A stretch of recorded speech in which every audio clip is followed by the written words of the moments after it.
Please. नमस्कार, Manish Kumar YouTube channel पे आप सबका स्वागत है।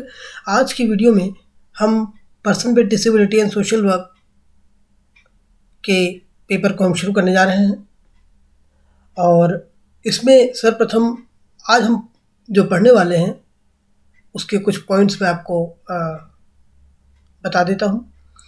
सबसे पहले हम जानेंगे कि डिसेबिलिटी या विकलांगता, दिव्यांगता क्या होती है और उसके बाद हम ये भी देखेंगे कि इसमें कौन कौन से शब्द उपयोग में लाए जाते हैं और वो किस हद तक यूज़ किए जाने चाहिए। क्या वो डिस्क्रिमिनेटरी भाव रखते हैं, क्या वो डेरोगेटरी भाव रखते हैं। डिस्क्रिमिनेटरी या डेरोगेटरी से मतलब है कि क्या वो भेदभाव का कुछ ऐसा भाव रखते हैं क्या। तो हम इन शब्दों पर और इन बिंदुओं पर थोड़ा सा विचार करेंगे और इसमें आगे चल के हम डिसेबिलिटी के और कारणों के विषय में और प्रकार के विषय में अध्ययन करेंगे। तो सर्वप्रथम जान लेते हैं कि दिव्यांगता क्या होती है। तो दिव्यांगता में आने से पहले हम एक चीज़ और भी समझ लें कि हम एक पहले जो शब्द यूज़ किया करते थे वो था विकलांग। विकलांग को किसी बहुत बड़े विद्वान जगतगुरु रामभद्राचार्य जी ने परिभाषित किया है कि विशिष्ट कलाओं वाला व्यक्ति, यानी ऐसा व्यक्ति जिसमें कुछ विशिष्ट कलाएं हों, वो विकलांग है। तो विशिष्ट कला कोई भी हो सकती है, मतलब कोई अच्छा पढ़ सकता है, मतलब कोई अच्छा खेल सकता है, मतलब कोई अच्छा गाना गा सकता है। ये बहुत ही सोची समझी और सारगर्भित परिभाषा है। इसके विषय में जानेंगे ऐसा क्यों। ये जो उन्होंने परिभाषा दी है स्वामी जगतगुरु रामभद्राचार्य जी ने, ये परिभाषा सारगर्भित और अपने आप में बहुत बड़ा बृहद रूप लिए हुए क्यों है, इसके विषय में हम आगे चर्चा करेंगे। तो फिलहाल हम यहाँ पर ये जान लेते हैं कि जो विशिष्ट कलाओं वाला व्यक्ति है उसे हम विकलांग कहते हैं। ये है विद्वान स्वामी जगतगुरु रामभद्राचार्य जी के द्वारा परिभाषित किया गया है। और उसके बाद हालांकि और लोगों ने भी इसको परिभाषित किया कि कोई अंग जब अगर काम ना करे, फंक्शन ना करे, तो वो विकलांग है। तो इस तरह के बहुत से शब्द प्रयोग किए गए, बहुत सी परिभाषाएं दी गई। उसके बाद एक शब्द आया दिव्यांग। दिव्यांग जो शब्द आया, ये शब्द जब आया था, जब नरेंद्र मोदी जो हमारे प्रधानमंत्री हैं, तो जब उन्होंने ये शब्द दिया तो उस पर काफ़ी ज़्यादा विरोध भी हुआ कि दिव्यांग का मतलब होता है कि कोई अंग जो दैवीय हो। तो उस तरह से जो है इसको लोगों ने लिया और इसका खूब विरोध हुआ था जो डिसेबिलिटी एक्टिविस्ट हैं। मेरा मतलब यहाँ किसी पॉलिटिकल पार्टी का विरोध करना है, किसी पर्टिकुलर लीडर का विरोध करना नहीं है, लेकिन जो उस समय हुआ, जो उस समय का सिनेरियो था और आज का भी जो सिनेरियो है, वो मैं यहाँ पर आपके सामने रख रहा हूँ ताकि आपको डिसेबिलिटी के संदर्भ में या विकलांगता के संदर्भ में जो भी बातें कही गई हैं, जो भी शब्द उनके लिए यूज़ किए गए हैं, उसकी पूरी जानकारी मिल सके। और इसके अलावा अगर फिर भी कोई डाउट हो तो ऑब्वियसली आप मुझे कमेंट कर सकते हैं। हमारा जो क्लासरूम वाला सेक्शन है, जो गूगल क्लासरूम वाला, वहाँ पर जाकर के कमेंट कर सकते हैं, यूट्यूब पर कमेंट कर सकते हैं और व्हाट्सएप ग्रुप में भी आप हमारे कमेंट कर सकते हैं। तो आपके लिए सारे प्लेटफॉर्म अवेलेबल हैं। तो आगे बढ़ते हैं। और तो ये हमने दो शब्द जाने, दिव्यांग और विकलांग। विकलांग का मतलब विशिष्ट कलाओं वाला व्यक्ति और दिव्यांग का मतलब जिसका कोई पार्ट जो है वो दैवीय हो, दैवीय शक्ति से हो, इस तरह से कुछ इसका मतलब निकलता है। डिवाइन बॉडी, इसको इंग्लिश में डिवाइन बॉडी कहा जाता है। तो उसी का हिंदी अनुवाद हमने आपको बताया। और उसके बाद कुछ ऐसे शब्द जो कि डिस्क्रिमिनेशन दर्शाते हैं, इस तरह के शब्द हिंदी में यूज़ किए जाते हैं, जैसे अक्षम, यानी ऐसा व्यक्ति जो कोई भी कार्य करने में अक्षम हो। देखिए, जब कोई व्यक्ति विकलांग होता है, इसी को समझिए और समझने वाली चीज़ है कि जब कोई व्यक्ति विकलांग होता है या दिव्यांग होता है तो उसके बॉडी का कोई पार्ट काम नहीं करता, यानी शरीर का कोई अंग काम नहीं करता। इसका मतलब ये नहीं समझ लेना चाहिए कि वो कोई काम नहीं कर सकता। तो अक्षम का मतलब जो है कि ये समझा गया कि जो व्यक्ति विकलांग है, यानी जो देख नहीं सकता, सुन नहीं सकता, वो कुछ भी नहीं कर सकता। लेकिन ऐसा तो नहीं है। आजकल क्या स्थिति है, क्या सिनेरियो है, वो सब आप लोग देख ही रहे हैं। तो ये चीज़ हम लोगों को थोड़ा सा समझनी होगी कि ऐसा नहीं है कि विकलांग व्यक्ति जिसको हम अक्षम कहते हैं वो कुछ नहीं कर सकता। तो ये एक धारणा अपने मन से निकालनी होगी जो कि समाज के अंदर में है, समाज के जो कहते हैं मानसिकता में जो है उसको निकालना होगा। और उसके बाद जो एक और शब्द यूज़ किया जाता है वो है अपाहिज। अपाहिज शब्द भी कहीं ना कहीं एक भेदभाव का भाव उत्पन्न करता है। इसका एक मतलब तो है कि कोई अंग जो है वो काम नहीं करता है, यही मतलब है। लेकिन फिर भी अपाहिज हो या अक्षम हो, मतलब ये ही है कि वो कुछ नहीं कर सकता। उसको हर सामाजिक रोल से वंचित करना चाहिए और वो किसी काम का नहीं है। एक और शब्द यूज़ किया जाता है पंगु। पंगु शब्द जो यूज़ किया जाता है, ये सारे शब्द जो हिंदी में यूज़ किए जाते हैं, हालांकि और इंग्लिश में भी कई शब्द हैं, इसके विषय में आगे चर्चा हम करेंगे इसी वीडियो में। तो ये शब्द भी एक तरह का भेदभावपूर्ण शब्द है। और मेरे विचार में अगर हम दिव्यांगता या विकलांगता को हम पढ़ रहे हैं, इसका अध्ययन कर रहे हैं, तो इतनी जागरूकता हमें होनी चाहिए कि इस तरह के शब्दों का हम उपयोग ना करें। तो हम क्या करें, हम उनको क्या कहें? तो जो लोग किसी भी डिसेबिलिटी से होते हैं, ताल्लुक़ रखते हैं, वो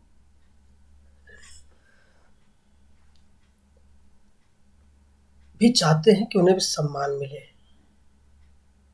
और ये हर मानव, हर व्यक्ति चाहता है कि उसे सम्मान दिया जाए, समाज उसे सम्मान दे।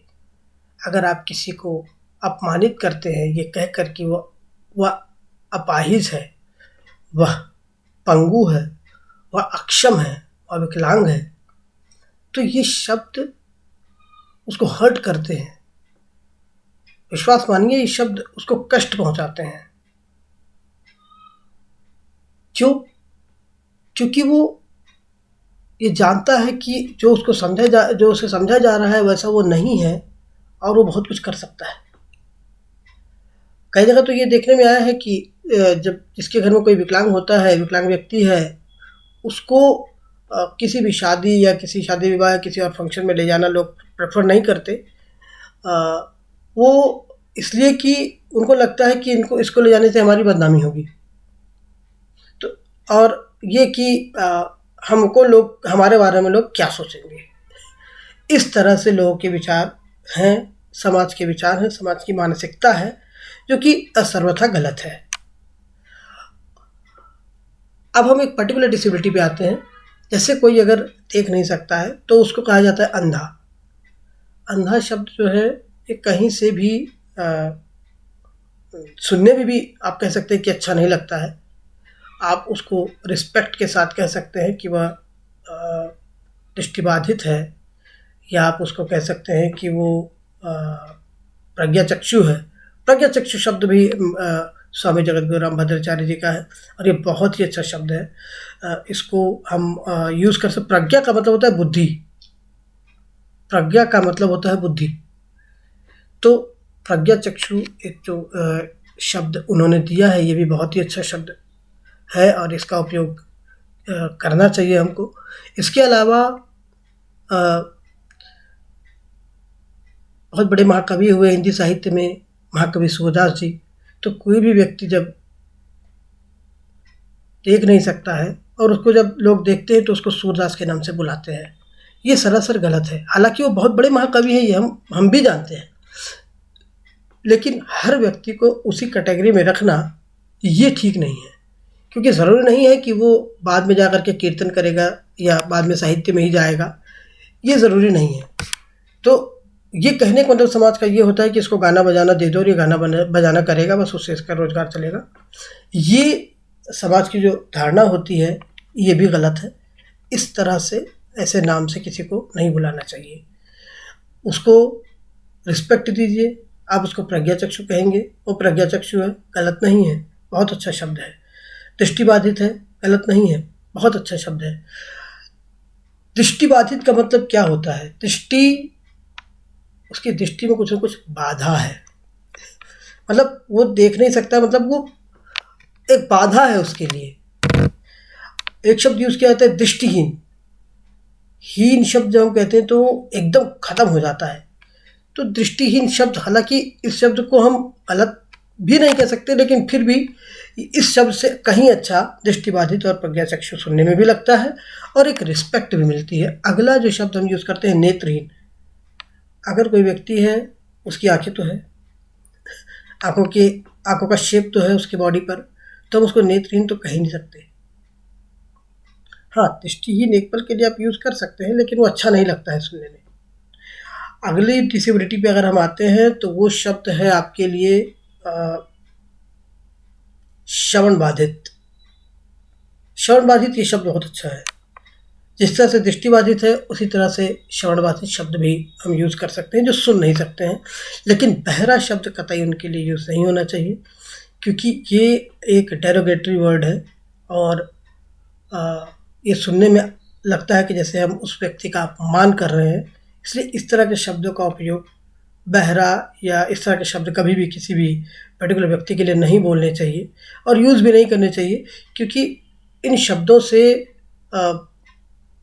हमें तो लगता है कि हमने कह दिया, लेकिन जो व्यक्ति जो उसको सुन रहा है और जिसके लिए उपयोग किया जा रहा है उस पर इसका बहुत बुरा प्रभाव पड़ता है, उसका उत्साह गिरता है। इसलिए मैंने कई लोगों से बात की, कई लोगों से उनके विचार लिए, जो लोग उनसे जुड़े, क्योंकि दृष्टिबाधित से तो हम लोग मैं बात कर सकता हूँ, लेकिन श्रवणबाधित से बात करना संभव नहीं होता। लेकिन मैंने एक बार कई लोगों से सवाल किया किसी व्यक्ति के साथ में, तो साइन लैंग्वेज के माध्यम से उन्होंने मुझे बताया कि जब कोई बहरा बोलता है तो उन्हें बड़ा कष्ट होता है। स्पष्ट उन्होंने बताया कि जब भी कोई उनके लिए बहरा जैसा शब्द उपयोग करता है तो उन्हें बहुत कष्ट होता है, अच्छा नहीं लगता सुन करके। अगला जो शब्द हम यूज़ करते हैं, अगली विकलांगता को हम ले लेते हैं, वो है लंगड़ा। अगर हम उसको लंगड़ा क्यों कहते हैं? क्या उसका कोई नाम नहीं है? हम उसको लंगड़ा न कहें, उसको क्या हम अस्थिबाधित कह सकते हैं? कह सकते हैं, क्योंकि कहीं ना कहीं तो उसको कुछ समस्या है ना। लूला, ये शब्द बहुत बुरा लगता है सुनने में, बहुत बुरा लगता है। आप पूछ लीजिए किसी भी विकलांग व्यक्ति से जो इस तरह की डिसेबिलिटी को फेस कर रहा है, आप उससे जाके पूछिए क्या उन्हें ये शब्द सुनकर अच्छा लगता है। किसी को आप अंधा बोले, किसी को आप बहरा बोले, किसी को आप लंगड़ा बोले, किसी को लूला बोले, इस तरह के शब्द क्या अच्छे लगते हैं? नहीं अच्छे लगते। लूला शब्द किसी भी तरह से अच्छा नहीं लगता सुनने में। अस्थिबाधित कहिए उसको, कहीं ना कहीं उसकी अस्थियों में कुछ समस्या है, तभी ना उसको इस तरह की दिक्कत है। तो इस तरह के शब्द हम जब यूज़ करते हैं तो एक डेरिवेटरी भाव उत्पन्न होता है और समाज को ये मानसिकता, पुनः कहूँगा कि इस तरह की मानसिकता, इस तरह के शब्द यूज़ में कम करने चाहिए और नहीं ही करने चाहिए। ये वीडियो एक तरह से जागरूक करने वाला है, लेसन तो है ही है आप लोग के लिए, लेकिन जागरूक करने वाला वीडियो भी है। इसको आप शेयर करें लोगों के साथ ताकि लोग इस चीज़ को समझ सकें। अगला जो डिसेबिलिटी हम लेते हैं वो है मानसिक विकलांगता। मानसिक विकलांगता को हम क्या कहते हैं? मेंटल है, हाफ माइंड है, क्या कहते हैं? और पागल है। इस तरह के शब्द हम यूज़ करते हैं ना, लेकिन इस तरह के शब्द हमको यूज़ नहीं करने चाहिए। उसका इसमें क्या कसूर है कि वो मानसिक रूप से विकलांग है? उसका इसमें कोई कसूर नहीं है, वो बेकसूर है। क्यों हुआ मानसिक विकलांग, अगले वीडियो में जानेंगे। कोई विकलांगता क्यों होती है, अगले वीडियो में, इसी वीडियो में कोशिश करेंगे। अगर वीडियो लंबा ना हो तो इसी वीडियो में हम जान जाएंगे, लेकिन इसको हम पढ़ लेंगे। लेकिन मुझे लगता है कि वीडियो थोड़ा और लंबा हो जाएगा, इसलिए कई चीज़ें जो हमने पहले बताई उसको हम बाद में अगले वीडियो में जाने तो ज़्यादा बेहतर। तो अब हम कुछ और शब्दों को देख लेते हैं। ये शब्द अब इंग्लिश में हम यूज़ करेंगे। पहला शब्द हैंडीकैप। ये सबसे ज़्यादा यूज़ होने वाला शब्द है और दुर्भाग्य की बात यह है कि विकलांग या दिव्यांगजन के लिए यूज़ किया जाता है। दिव्यांगजन शब्द का विरोध जरूर हुआ, लेकिन सुनने में बुरा नहीं लगता, इतना बुरा भी नहीं लगता है। और दूसरी चीज़ कि लेकिन हैंडीकैप शब्द सच में बहुत ही बुरा है, इसलिए क्योंकि हैंडीकैप का जब अर्थ पढ़ेंगे तो आप खुद ही इसको यूज़ करना भूल जाएंगे। आप विकिपीडिया में सर्च चाहे गूगल में सर्च करेंगे हैंडीकैप, विकिपीडिया का ऑप्शन मिलेगा, विकिपीडिया का जो लिंक है उस पर खोलिए, उसमें आप देखेंगे कि हैंडीकैप शब्द उन व्यक्तियों के लिए यूज़ किया जाता था ब्रिटेन में जो जब भीख मांगने जाते थे तो हाथ में टोपी लेकर के जाते थे। तो हाथ को इंग्लिश में हैंड कहा जाता है और टोपी को कैप कहा जाता है, इसलिए एक शब्द बना हैंडीकैप। और हैंडीकैप शब्द दुर्भाग्य की बात है कि वो विकलांग या दिव्यांगजन के लिए यूज़ किया जाता है। और ये शब्द इससे ज़्यादा दुर्भाग्यपूर्ण और इससे ज़्यादा भेदभावपूर्ण शब्द इस दुनिया में विकलांगजन या दिव्यांगजन के लिए नहीं है। अगला शब्द जो यूज़ किया जाता है वो है ब्लाइंड।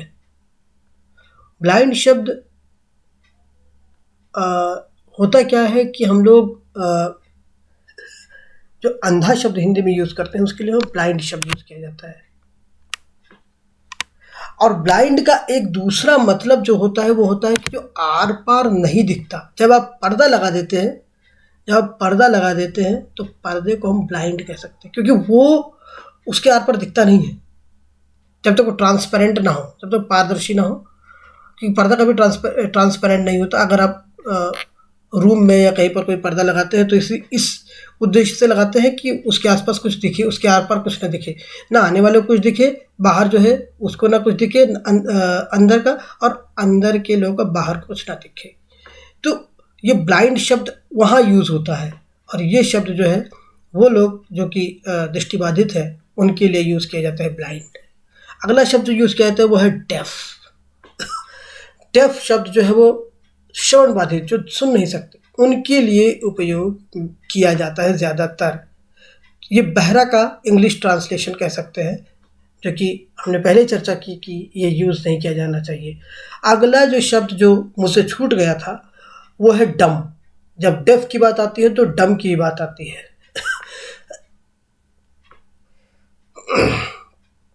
डम जो शब्द होता है इसका मतलब होता है गूंगा। गूंगा शब्द कतई ये भी एक ऐसा शब्द है जो कि व्यक्ति को बहुत बुरा फील कराता है। और बच्चा जब तक रहता है तब तक तो ठीक है, लेकिन जब वो बड़ा हो जाता है, जब उसको थोड़ी बहुत समझ आ जाती है तो उसको समझ में आता है कि ये शब्द बहुत ही बुरा है।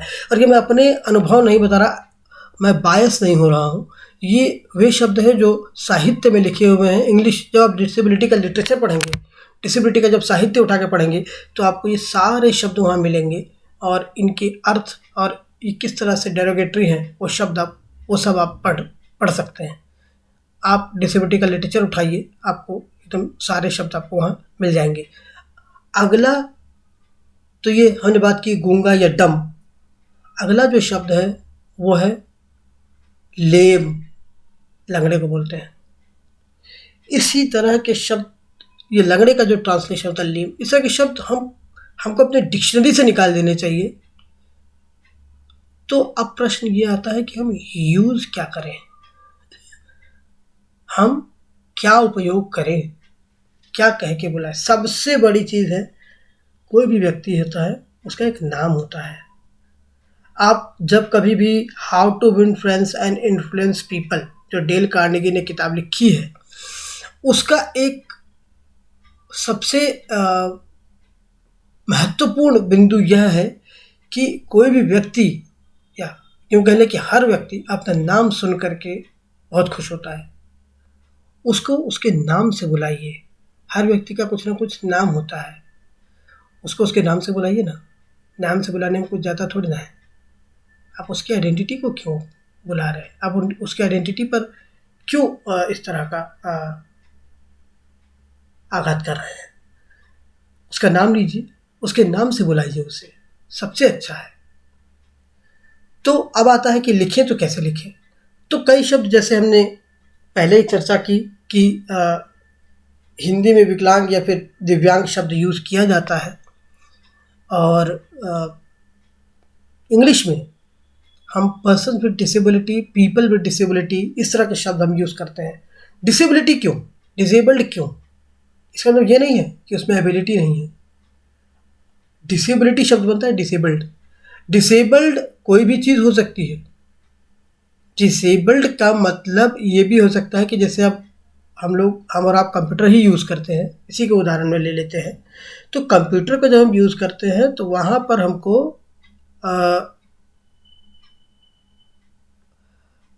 एक ऑप्शन मिलता है इनेबल, एक ऑप्शन मिलता है डिसेबल्ड। जब इनेबल कर देंगे तो वो चीज़ काम करेगी, डिसेबल कर देंगे तो वो चीज़ काम नहीं करेगी।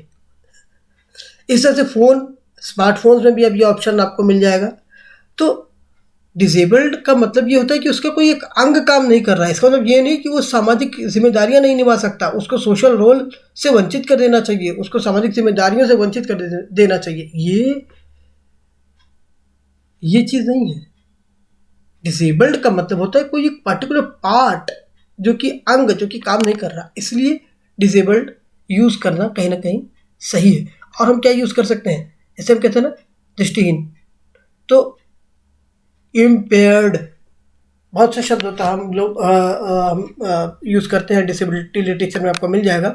इम्पेयर्ड का मतलब होता है कमी, किसी चीज़ की कमी, यानी क्या, दृष्टिहीन कहने में एक पल के लिए बुरा भी लगता है और सुनने में बुरा लगता है, क्योंकि बिल्कुल भी नहीं, एकदम वंचित है उससे। मतलब इम्पेयर्ड हम यूज़ करते हैं तो इम्पेयर्ड का मतलब कमी, उसकी कमी है उसके पास, उसकी कमी है उसके पास दृष्टि, यानी।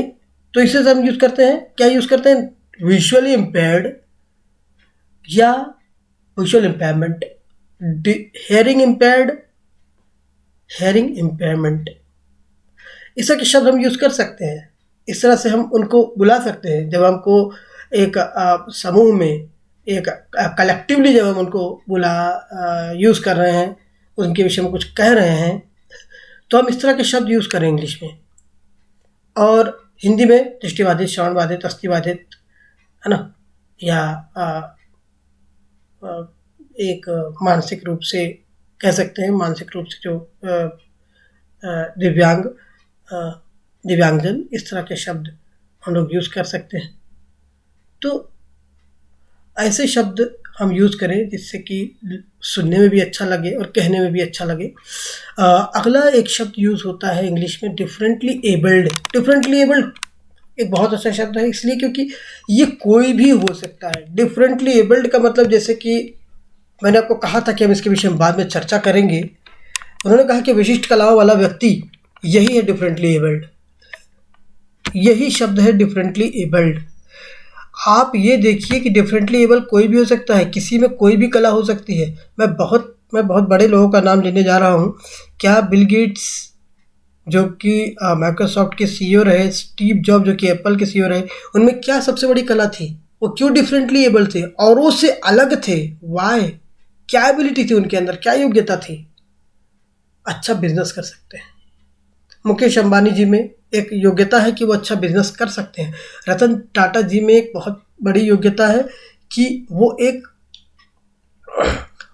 चैरिटी बेस्ड या फिलेंथ्रफी बेस्ड काम कर सकते हैं और देश को आगे बढ़ा सकते हैं, उनकी अपनी कंपनी के माध्यम से पैसा लगा करके।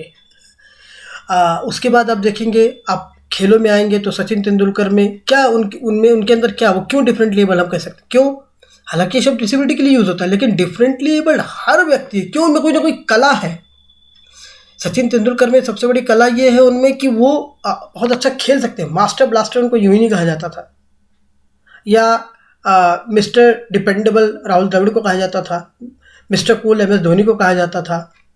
तो इस तरह से उनमें एक विशेष कला थी, विशिष्ट कला थी, इसलिए डिफरेंटली एबल शब्द और जो विशिष्ट कला वाला व्यक्ति, ये जो टर्म जो स्वामी जगतगुरु रामभद्राचार्य जी ने दिया है, ये बहुत ही सार्थक शब्द है और इसका उपयोग करना कहीं से भी गलत नहीं है। इसको समझने की ज़रूरत है कि कितना बढ़िया शब्द है, जो कि हम लोग यूज़ कर सकते हैं, और इससे ताकि हम किसी को सम्मान दे सकें। लेकिन फिर भी मैं कहूँगा कि कोई भी व्यक्ति, जब भी आप किसी भी व्यक्ति को देखें, XYZ कोई भी, उसकी कोई आइडेंटिटी मत बोलिए। हम दिव्यांगता की बात नहीं करते हैं। अगर हम किसी को कहें कि वो गोरा है, फेयर है, या काला है, डार्क है, तो इस तरह के शब्द अपन यूज़ ना करें तो ज़्यादा बेहतर है। हम किसी को जाति सूचक शब्द ना कहें, हम किसी को उसके धर्म से ना जाने, सबसे बड़ी चीज़ है उसके नाम से जाने।